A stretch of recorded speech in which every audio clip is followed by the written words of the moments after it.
I have to be honest, that's the kind of stuff that like I could just sit here on this car all day and do that. It's like so satisfying. In this video, I'm gonna elevate your knowledge about polishing or paint correction. I'm gonna teach some more advanced techniques when it comes to paint correcting your car. Now, Adams Polishes is very good at teaching the basics as far as our two-step system, but there's a few different tools, techniques that you can use to really elevate your game when it comes to polishing. And in this video, mainly I'm gonna teach 5 separate advanced techniques or advanced tools that you can use that can really help get your car looking amazing. Now, the first thing I'm gonna teach you as far as advanced technique is something you can control yourself, okay? Speed of your polisher, speed of how fast you move, and how much pressure you put on the polisher to make it either more effective or maybe less aggressive to really pull out haze from compounding. Number 2, I'm gonna show you how you can implement a heavy correcting compound to boost your standard compound to either remove damage from a very hard clear coat or hard paint, or to remove a lot of damage. Third, what I'm gonna teach you is how to implement sandpaper into your polishing routine. So if you have really pesky or deep scratches that are on your surface, you can use sandpaper to really even that out and then polish over it to make your finish look perfect. Now, the fourth thing I'll teach you is how to use something like detail spray to prime your pads or even rehydrate the compound that is in your pad to continue to work through it and break down the abrasive inside of that. Now, lastly, the fifth thing I'm gonna teach you is how you can mix and match different pads with different polishes or compounds to be more effective. And listen, I'm gonna teach you all these things so you can implement it into your routine to make your polishing that much more effective. So the first thing I'm gonna teach you is about more pressure and a higher speed on your polisher. I had been working on this car, and as I was inspecting it after I wiped off my first round of compound, I could see that there's still damage in the paint, and it's damage that I'm not getting out by running the polisher at setting 4 and doing my standard speed. So a way to go after those scratches is to bump the speed of your polisher up and also change your technique in how you use your body for that, okay? So first technique is to change the speed of your polisher. So I'm gonna add a little bit more compound to my microfiber pad. You can change the speed of your polisher from setting 4 to setting 6, okay? What this is gonna do is gonna bump the oscillations per minute up, making the speed of the polisher go faster, but also it's gonna generate more torque. So the more pressure you put down, the polisher is gonna power through that and make it more effective or even a little bit more aggressive, okay? But with more aggression means more heat, more friction. So you wanna be conscious of that while you do this. So when I say controlling your body movement means moving the polisher a little bit faster, okay? So I'm gonna turn this on. You'll see as setting 6 goes, the polisher moves a lot faster. And what I can do is push a little bit harder. We're talking about the rule of thumb. Push a little bit harder. And what I'm doing, instead of moving my standard very slow on the surface, I'm gonna push a little bit harder. The polisher's running at speed 6. And I'm gonna move the polisher a little bit faster so I can avoid being in one spot, generating too much.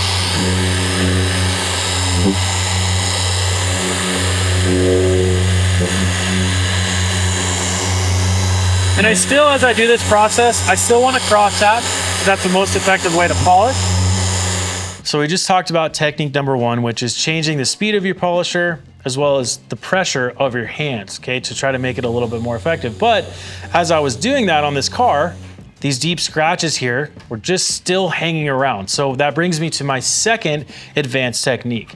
And what we're not gonna do is change anything about our polisher. We're gonna keep it in the microfiber pad with the compound, but I'm actually gonna add something to the compound that makes it just that much more effective. So same thing, I'm gonna put the compound, standard compound, onto my pad, and I'm gonna take heavy correcting compound in the 4-ounce bottle, and I'm gonna boost the standard compound. So what I like to do is put the compound on, and then I put just a couple dots of heavy correcting compound, which this product has a little bit more of an abrasive to it, okay? It's a little bit more aggressive, a little bit more effective at removing deeper scratches. And now that I boost it, Now I can go back to it, same thing, speed setting 6. I'm gonna push a little bit harder, move a little bit faster, and what this will do is hopefully, fingers crossed, is remove and be a little bit more effective at getting these scratches.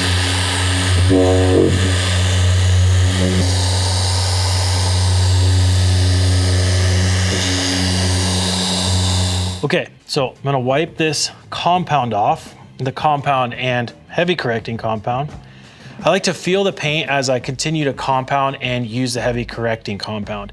If I feel like it's getting hot or warm, I will then move to a separate section so I don't continue to introduce heat to this one spot that I'm focusing on, let it cool down, and then I can go back to it. Now, as you can see, we got the deep scratches out. We got the harsh damage out of this paint in this section. That's just by implementing a booster with the heavy correcting compound. Now, I will say this, when you use heavy correcting compound and you boost it, if you're working on a car that has a lot of damage, but still a little bit medium to soft clear coat, what it will do is will leave a lot of marring or haze behind. So sometimes what you need to do is actually go back over it with compound in the blue foam pad, even out some of the harsh marring caused from the heavy correcting compound, and then finish it with the white polish and the white pad. Okay, that's just gonna make sure that you get to 100% when it comes to getting the best finish that you can possibly get. Now, advanced technique number 3, sandpaper, okay? I have been working on this section of the wing with compound boosted with heavy correcting compound, and I just could not get some deep scratches out of this section of the wing. So what you may need to do is step up to sanding the surface. Okay, Adams Polishes offers a scratch remover sanding kit, and it comes with 1,000, 2,000, and 3,000 grit sandpaper, 3 discs of each. It also has a hand puck as well as an interface pad. Now, what makes this sanding kit so effective is it is a clay sandpaper, meaning the clay, while you use it, breaks down. So unlike other types of sandpaper that continue to be aggressive, as this breaks down, it actually evens out your sanding scratches, making it easier to correct at the end. What I like to start with is the 3,000 grit sandpaper.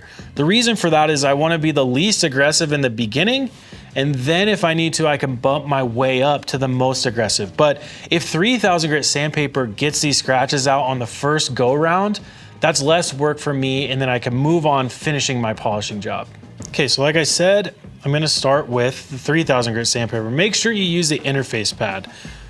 Letters of the product go to the applicator, and the gray colored sandpaper is the 3,000 grit. So we're gonna put this on here.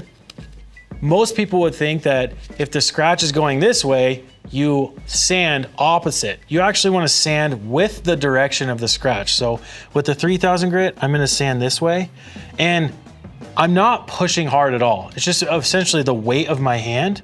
And what I'm going to do is sand with the direction of the scratch. And you'll see the surface gets a little bit hazy here. Okay, and that's the sanding marks going on there. And interesting enough, while you do this, you can actually see the shape of these scratches. They start to appear a little bit more. Now, I think a lot of times people think about wet sanding this. You can wet sand a car, but this system is designed as a dry sandpaper. Now, as I continue to do this, you'll see some of this clear coat residue is on here and on the sandpaper. So take a plush towel. I'd use a separate plush towel for this process. I wipe it off of the sandpaper, and then I'll wipe the surface as well. And again, you can still very much see these scratches in here. And I know that if I take the polisher to this, it's probably not gonna remove these scratches. So if I can still visibly see these, very obvious, you wanna bump up to the next sandpaper level, or the next grit. So I'm gonna go from 3,000, I'm putting the 3,000 grit paper away, and I'm gonna move up to 2,000 now. And this is more of the teal colored paper. So you take the 2,000 grit sandpaper and same technique. I'm gonna go with the direction of the scratch. Again, the weight of your hand. You don't wanna be pushing too hard. What we're not trying to do is go after this scratch and use the strength of our arm, our body. You wanna just use the weight of your hand as you do this. And again, wipe the sandpaper off, wipe the panel off that you're sanding. Now, we're getting much closer. Part of the scratch is starting to go away or has gone away, but there's a whole nother piece of this that I can visibly see the scratch. So what I need to do is bump up to 1000 now, and then we'll back it down, we'll polish it, and it will be perfect. The 1000 is the green colored sandpaper. I'm mainly gonna be focusing on the area where the scratch is still visible. And with the 1000, you don't necessarily need to go as many times over it as you would with the 3000 or 2000. So I'm just gonna hit this just a little bit. The lower the grit, meaning the lower the number, the more aggressive it is. So if I just start going after this and be careless with it, I can cause more damage, meaning it's something I can't then fix with the polisher, and then I need to get this thing repainted. This is a process that you do when you know that you have paint on the car, okay? You don't wanna do this on an older car that has a very, very thin paint. Now, how does one find out how much paint you have on your car? Well, there's a couple options. Number one, you can use a paint gauge meter. You can buy one. And if you're a professional detailer, I highly recommend having one. Now, if you don't have access to one and you're not going to buy one, you can always contact a local detailer that does paint correction. Guaranteed they have one. And you can just say, hey, can I swing my car by really quick? And you can measure my paint so I have an understanding of what I have on here, so I can actually either do the sanding or not do the sanding, or even do the polishing or not, okay? So there's resources out there for you, but for the best option, get a paint gauge meter, understand and let the car tell you what it needs or what it's capable of. Okay, so I'm done with the 1000 grit sandpaper, and I cannot see the scratches anymore, okay? I know that I got them with the sandpaper, but what I don't wanna do is just go straight back to my polisher and start hitting this, because what's gonna happen is it's gonna be hard to remove that 1000 grit sandpaper. So my technique for that is switching back to the 3000, and we're gonna sand this again, and what we're trying to do is to level out the 1000 grit sandpaper so the polishing step doesn't take a very long time. Now, there's a very specific way to do this, okay? We're gonna use the same technique we did before, but you need to go over the 1000 grit area 3x the amount of times that you use the 1000 grit, okay? So I'm gonna take this, and I know that this is a lot less aggressive. And remember, with the 3000, you're not gonna be removing as much material as you would with the 1000. Okay. I think we're good now. What is gonna happen when you use the 3000 grit sandpaper, when you know when you can finish, is when you see the sanding marks begin to look very smooth. It looks very even. I can't see individual sanding marks like I did with the 1000 grit. So I feel as though now I'm ready to start polishing this. Microfiber pad again, compound. Just a little bit, because I'm working in a small area. And then I'm gonna boost it with heavy correcting compound. So I'll put just, I think I'm just gonna do one dot here for this one, like so. And we polish it. I'm actually gonna run this at setting 4. I'm not trying to be overly aggressive because I'm gonna let the polisher, the microfiber pad, and the two compounds do their job. So spread this out a little bit, and then we go into this.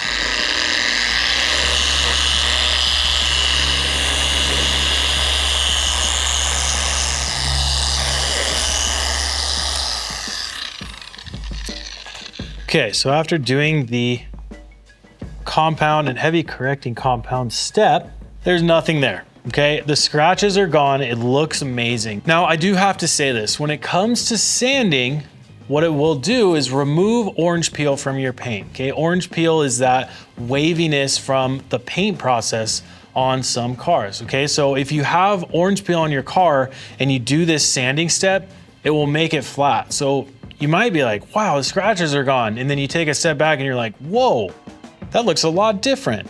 You really don't want to do that, okay? So keep that in mind when you just start sanding on cars, okay? If you're okay with it and it's a car that you're gonna have for a while and you're not worried about it, perfect. Go after it, sand out the deep scratches, and you'll be good. Now, polishing tip number 4. This is hydrating your pads as you polish, as you compound, okay? What happens with your pads is they're gonna get loaded up with either compound or polish. And what you don't wanna do is continue to add compound to this, because what happens is it will gum up and it will just start to glide on the surface. It's actually not doing any work. So instead of adding compound, first you're gonna brush, if you're using a microfiber pad, you're gonna brush it out. But as you can see, there's still a ton of blue compound inside of this pad. What I can do, and this is my fourth technique, is take detail spray, and detail spray is by far the best product for this. If you don't have detail spray and you need to use standard water, you can do that as well, but detail spray is the best option. You take it and you give it a couple sprays, okay? Just a couple sprays like that. And what it does is it rehydrates the compound or the polish in the pad. Now, as you can see, if I set this on here, you can see how much compound is left in this pad. So what this is gonna do is keep your compound working, keep it going without gumming up and then gliding on the surface. So sometimes I think what happens is you continue to add compound, it starts to not be effective and you're lost, right? You're like, I don't understand this. And then you switch to a new pad. Then you do the same thing and then you go to switch to another pad, boom, you have no more pads. You can't continue your polishing job. When you do this and you rehydrate it, it will continue your compound to keep going and you'll continue to be effective throughout the whole car. What I like to say is if you're using a 15mm polisher, 2 5.5-inch pads should do the whole car easily. Essentially one pad for each side, but you gotta manage your compound inside your pad. Now you're probably gonna ask, how do I know when I can add more compound back to my pad? Well, if you spray detail spray into your pad and you set it on the surface and it looks kind of clear or watery, and there's no more milkiness from the actual compound that's in there, it doesn't look like you're actually putting compound on the surface, then you can start adding it. As you hydrate your pads with detail spray and you continue, you're gonna keep working through and breaking down the compound that's in your pad. So there's often times where if you run into a section that has a little bit more damage, you can actually take the compound or the heavy correcting compound, and instead of adding lines or a lot of the compound to it, you just add small dots to it without overloading your pad. If you need to bump up and reintroduce new abrasive to your pad to continue to cut more or be a little bit more effective, you can do that, but you don't want to keep overloading your pad. Advanced polishing technique number 5. Now this is essentially uncolor coding your color-coded system, okay? Oftentimes you can actually mix and match your pads with your polish and compound to achieve perfection, okay? Now with our basic kit, we have essentially 3 pad options. You have a microfiber pad, a blue foam pad, and a white foam pad. And remember earlier in this video, we talked about boosting your compound with heavy correcting compound, but Adams Polishes offers 2 other pads as well. So we have a red foam pad as well as a wool pad. Now, if you need to be ultra aggressive or you have extremely hard paint, use the wool pad, okay? The wool pad mixed with heavy correcting compound and even compound can actually remove more damage, but remove damage on an extremely hard clear coat.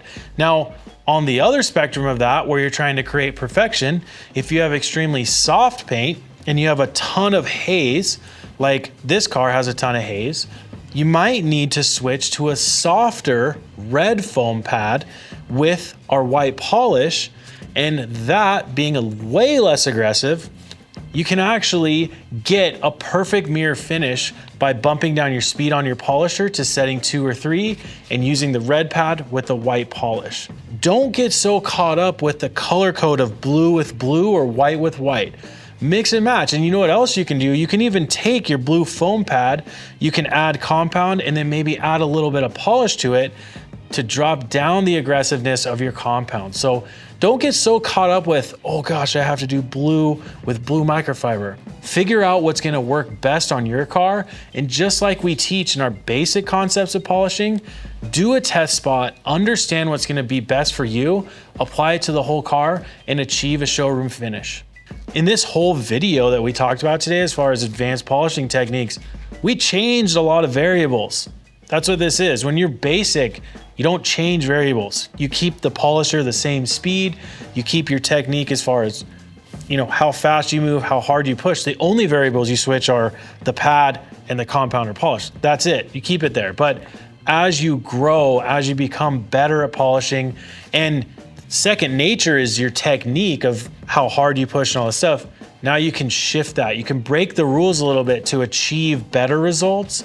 The advanced techniques that I taught you here are more to help you get results that you're chasing, results that you're looking for. It's to help expand your mind and also expand the way that you polish to get perfection. We're all chasing that. Everybody watching this is chasing perfection, and these advanced techniques are ways that you can get that.